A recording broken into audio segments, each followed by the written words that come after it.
سوائے ان لوگوں کے جو ایمان لائے اور صالح عمل کیا اور حق کی وصیت اور تاکید کی اور صبر کی تلقین کی۔ حضرات، آپ جانتے ہیں علم کے نام پر دنیا میں جتنی بھی چیزیں پائی جاتی ہیں ان تمام کا مرجع قرآن مجید ہے۔ قرآن مجید کے اندر ہر طرح کے علوم کی طرف اشارہ ہے اور ہر طرح کے علوم کے اصول اور ضوابط بھی قرآن اور سنت میں بتا دیے گئے ہیں۔ تو علوم میں سب سے پہلی بات جس کا اہتمام کرنا ہر انسان کے لیے ضروری ہے وہ 3 باتیں ہیں۔ پہلی بات یہ ہے کہ ہر انسان اپنے رب کی معرفت حاصل کرے، اپنے رب کو جانے۔ جس نے اپنے رب کو جانا وہ خسارے سے بچ گیا۔ اسی لیے ایک کہاوت ہے، من عرف ربہ عرف نفسہ۔ جس نے اپنے رب کو پہچانا اس نے اپنے آپ کو پہچانا۔ ظاہر ہے کسی کو اگر یہ معرفت حاصل ہو جائے کہ اللہ تعالیٰ ہی معبود برحق ہے تو وہ بندہ ضرور اللہ ہی کی عبادت کرے گا۔ اگر کسی کو یہ معرفت ہو جائے کہ اللہ رب العالمین ہی کائنات کا رب ہے تو ہر نفع اور نقصان میں اللہ رب العالمین ہی کو وہ مطلوب سمجھے گا۔ اگر کسی کو یہ معلوم ہو جائے کہ اللہ کے خاص نام ہیں اور اس کے خاص صفات ہیں اور پھر اس کے افعال ہیں تو ان باتوں کو اسی کے ساتھ متصف کرے گا۔ تو سب سے پہلی چیز یہ ہے کہ انسان علم کے نام پر سب سے پہلے اپنے رب کو پہچانے، اپنے خالق، اپنے مالک، اپنے رازق، اپنے مدبر کو جانے۔ یہی بات قرآن نے کہی، فَاعْلَمْ أَنَّهُ لَا إِلَٰهَ إِلَّا اللَّهُ۔ آپ جان لیجئے کہ اللہ ہی معبود برحق ہے، اس کے سوا کوئی معبود برحق نہیں ہو سکتا۔ امام بخاری رحمۃ اللہ علیہ نے اپنی صحیح میں کتاب العلم کے تحت ایک باب باندھا۔ اس باب اور مسئلے کو یوں انہوں نے بیان کیا کہ باب العلم قبل القول والعمل۔ باب ہے علم حاصل کرنے کا کہنے سے پہلے اور عمل کرنے سے پہلے۔ کسی بات کو کہنے سے پہلے علم حاصل کرنا ضروری ہے، کسی بات پر عمل کرنے سے پہلے علم حاصل کرنا ضروری ہے۔ اور امام بخاری رحمۃ اللہ علیہ نے اس بات کو ذکر کرنے کے بعد اسی آیت مبارکہ کا انہوں نے تذکرہ فرمایا ہے اور بہت ساری احادیث کا بھی انہوں نے ذکر کیا ہے۔ تو سب سے پہلے رب کی معرفت ضروری ہے۔ اگر دنیا اپنے رب کو جان لے اور رب کے حقوق کو سمجھ لے تو دنیا میں جتنا شر و فساد دیکھا جا رہا ہے یہ ہرگز نہیں ہو سکتا۔ انسان سیدھے راستے پر آ جائے گا۔ تو رب کی معرفت علم کے نام سے ضروری ہے۔ اور دوسرے درجے میں رسول کا مقام جاننا ضروری ہے۔ اگر رسول کے مقام کو نہیں جانا گیا تو یہ انسان کسی کو اپنا رہبر نہیں تسلیم کرے گا اور اپنا قدوہ اور نمونہ نہیں تسلیم کرے گا۔ یہی بات ہے، رسول کے مقام کو پہچان کراتے ہوئے اللہ تعالیٰ نے فرمایا وَمَن يُطِعِ الرَّسُولَ فَقَدْ أَطَاعَ اللَّهَ۔ رسول کا مقام یہ ہے کہ جو رسول کی اطاعت کرے دراصل اللہ کی اس نے اطاعت کی۔ رسول کا مقام یہ ہے کہ رسول صلی اللہ علیہ وسلم کی اطاعت ویسے ہی ضروری ہے جیسے اللہ کی اطاعت ضروری ہے، ورنہ اعمال برباد ہو جائیں گے۔ رسول کا مقام یہ ہے کہ لَقَدْ كَانَ لَكُمْ فِي رَسُولِ اللَّهِ أُسْوَةٌ حَسَنَةٌ۔ تو رب کی معرفت ضروری ہے علم کے نام سے، رسول کے مقام کو جاننا ضروری ہے۔ اور تیسری بات یہ ہے کہ جو بھی زندگی کے اندر احکام ہیں برتے جانے والے، چاہے ان احکام کا تعلق اعتقادات سے ہو، عبادات سے ہو، معاملات سے ہو، اخلاقیات سے ہو، ان تمام کے دلائل قرآن اور سنت سے جاننا ضروری ہے۔ حلال کو حلال سمجھنا، حرام کو حرام جاننا اور حلال کے دلائل کو سمجھنا، حرام کے دلائل کو جاننا یہ ضروری ہے۔ تو 3 باتوں کی معرفت ضروری ہے۔ جو لوگ بھی علم حاصل کرنا چاہتے ہیں ان کے لیے ضروری ہے کہ وہ توحید کو خوب اچھی طرح جانیں، اور جو لوگ بھی علم دین حاصل کرنا چاہتے ہیں ان کے لیے ضروری ہے کہ رسول کا مقام پہچانیں، جو بھی دینی علم حاصل کرنا چاہتے ہیں ان کے لیے ضروری ہے کہ ہر بات کو دلیل کی روشنی میں جانیں، حلال کو حلال، حرام کو حرام جانیں قرآن و سنت کی روشنی میں۔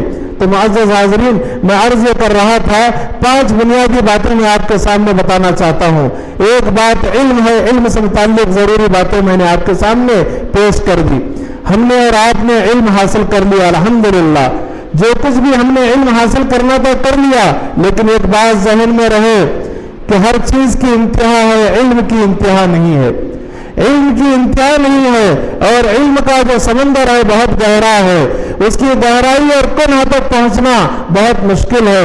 لہذا ہمیشہ اپنے آپ کو یہ جان رکھیں کہ میں جتنی باتیں جانتا ہوں اس سے کہیں زیادہ باتیں میں نہیں جانتا، جتنی باتیں میں جانتا ہوں اس سے کہیں زیادہ باتیں میں نہیں جانتا، ہمیشہ یہ دماغ میں رکھیں، اور سامنے والے کو اپنے سے زیادہ علم والا سمجھیں، اس لیے کہ اللہ نے فرمایا وَفَوْقَ ذِي كُلِّ عِلْمٍ عَلِيمٍ، ہر علم والے کے اوپر ایک علم والا ہے۔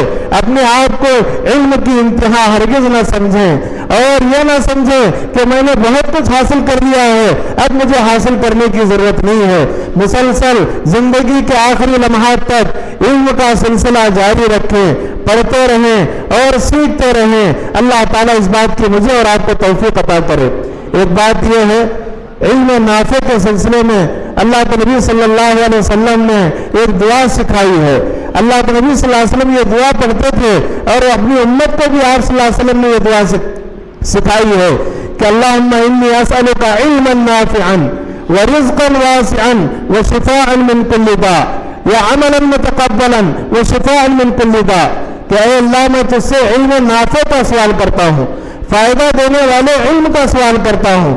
فائدہ دینے والا علم کون سا ہے؟ فائدہ دینے والا علم قرآن و سنت کا علم ہے۔ شرط یہ ہے کہ آدمی اخلاص کے ساتھ علم حاصل کرے اور عمل کے جذبے کے ساتھ علم حاصل کرے۔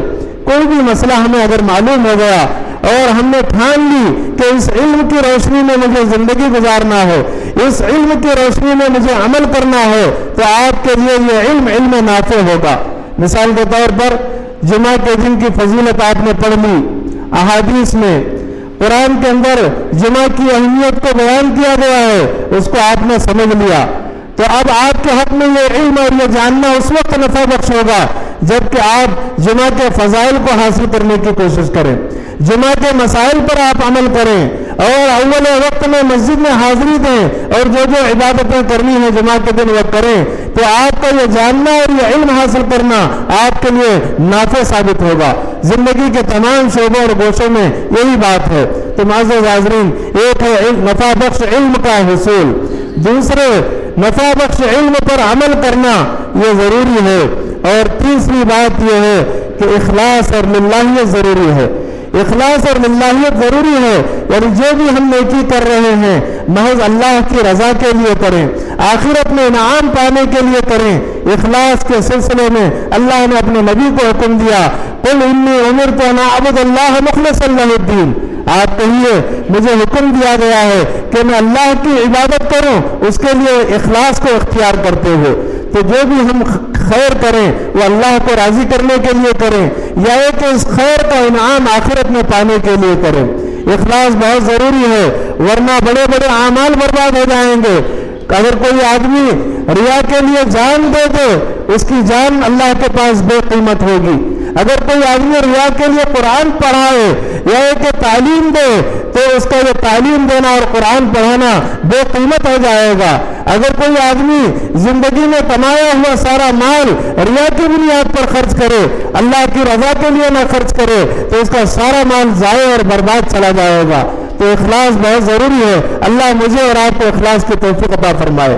اللہ کے رسول صلی اللہ علیہ وسلم نے فرمایا، ان اللہ لا ينظر الى صورکم ولا الى اموالکم ولکن ينظر الى قلوبکم واعمالکم، بے شک اللہ تمہاری صورتوں کو نہیں دیکھتا، تمہارے مالوں کو نہیں دیکھتا، اللہ کی نظر تمہارے دلوں پر ہے، یعنی تمہارے دلوں کی کیفیت پر ہے کہ تمہارے دلوں میں کتنا تقویٰ پایا جاتا ہے، اخلاص پایا جاتا ہے، تڑپ پائی جاتی ہے، اللہ کی نظر اس پر ہے اور تمہارے اعمال اور کردار پر ہے۔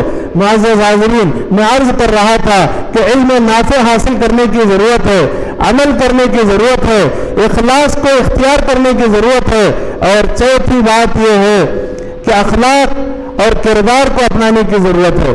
آج کا جو ماحول بنا ہوا ہے، اللہ رحم کرے، بہت سارے لوگ اخلاق کے سلسلے میں شکایت کرتے ہیں اور ایک دوسرے کے بارے میں بہت جلد نکیر کرتے ہیں کہ فلاں بد اخلاق ہے، فلاں بے اخلاق ہے، فلاں کے کیریکٹر لوز ہیں، فلاں بیڈ کیریکٹر ہے۔ اس طرح کی باتیں ہمارے معاشرے میں سننے میں آتی ہیں۔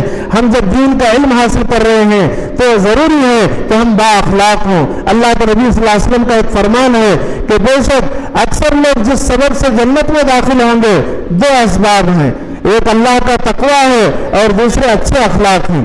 جنت میں کثیر تعداد تقویٰ اور پرہیزگاری کی وجہ سے داخل ہوگی، اور جنت میں کثیر تعداد اچھے اخلاق اور اچھے کردار کی وجہ سے داخل ہوگی۔ اور دو سبب سے لوگ جہنم میں کثیر تعداد میں داخل ہوں گے، وہ کیا ہے؟ ایک زبان ہے اور دوسرا شرمگاہ ہے۔ انسان زبان کی وجہ سے جہنم میں داخل ہوگا اگر زبان کا صحیح استعمال نہ کرے، اور شرمگاہ کا اگر صحیح استعمال نہ کرے، زناکاری اور بدکاری اور غلط قسم کے کاموں میں مبتلا ہو جائے تو جہنم رسید ہوگا۔ پانچویں اور آخری بات یہ ہے، اس موقع سے میں آپ کے سامنے بھی عرض کرنا چاہتا ہوں کہ دیکھیے ہم علم بھی حاصل کر رہے ہیں اللہ کے فضل سے، اور عمل بھی کر رہے ہیں، اخلاص کو بھی اپنا رہے ہیں اور اخلاق کو بھی اختیار کر رہے ہیں، لیکن ان تمام باتوں میں ثابت قدمی بہت ضروری ہے۔ ثابت قدمی اور ثبات ضروری ہے۔ اگر ثابت قدمی نہیں رہی، جو کچھ دنوں تک ہماری یہ ثابت قدمی جاری رہی اور پھر آخری مرحلے میں ہم بگڑ گئے، دین سے ہٹ گئے، تو ہمارا سب کچھ لٹ گیا، ہمارا سب کچھ پٹ گیا۔ ثبات قدمی بہت ضروری ہے۔ اللہ کے نبی صلی اللہ علیہ وسلم نے ایک موقع پر ایک صحابی سے خطاب کر کے فرمایا، قل آمنت باللہ ثم استقم، کہ آپ اپنی زبان سے کہیے میں اللہ پر ایمان لایا، میں نے اللہ کی توحید کو مان لیا، پھر اسی توحید اور ایمان پر ثابت قدم رہیے۔ اللہ کے نبی صلی اللہ علیہ وسلم دعا کیا کرتے تھے، یا مقلب القلوب ثبت قلبی علی دینک، اے دلوں کے الٹ پھیر کرنے والے میرے دل کو تیرے دین پر جما دے۔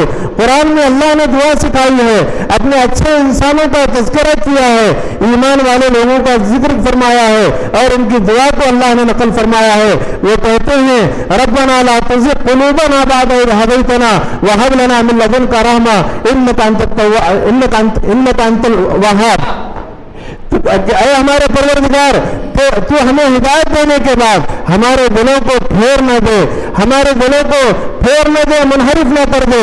ہم اور آپ یہ دعا کرتے ہیں۔ تو معزز ناظرین، میں بہت سنجیدگی کے ساتھ آپ کے سامنے یہ بات عرض کر رہا ہوں کہ اگر یہ 5 باتوں کا اگر ہم اور آپ اہتمام کریں گے تو انشاءاللہ ہماری زندگی کامیاب ہوگی۔ علم نافع حاصل کریں، عمل صالح کریں، اخلاص کو اختیار کریں، با اخلاق بننے کی کوشش کریں، اور ثابت قدمی کی اللہ سے دعا کریں، اور ہمیشہ ایسی تدبیر کریں کہ دین پر آپ جمے رہیں، ڈٹے رہیں۔ اللہ رب العالمین سے دعا ہے مولا کریم کہنے والے کو اور سننے والے تمام بھائیوں کو ان باتوں کا اہتمام کرنے کی توفیق اور سعادت عطا فرمائے۔ اللہ رب العالمین ہم تمام کو ہر کار خیر میں حصہ لینے اور ایک دوسرے کا تعاون کرنے کی سعادت نصیب فرمائے، آمین۔ وآخر دعوانا ان الحمدللہ رب العالمین وصلی اللہ علی نبی الکریم۔ جزاک اللہ خیرہ۔ معزز حاضرین، شیخ محترم سے بہت ہی جامع نصیحتیں سماعت فرما رہے تھے۔ اب انشاءاللہ العزیز صدارتی خطاب سے قبل دورے میں شرکت کرنے والوں کے لیے اسنادات تقسیم کیے جائیں گے۔ کچھ اسناد اس وقت دیے جائیں گے، اس کے بعد صدارتی خطاب ہوگا، بقیہ اسناد بعد نماز مغرب دیے جائیں گے۔ میں شہری امیر مولانا عبدالرحمن فاروقی صاحب سے درخواست کروں گا کہ وہ اپنے دست مبارک سے اسناد تقسیم کریں۔ امام الحق اکرم الحق حافظ بابا نگر، ان کو دینا۔ عرفان محمد ناظم الدین خادرباغ،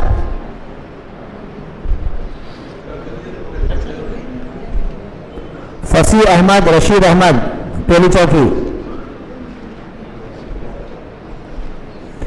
حبیب عمری وحید الدین کوہیر،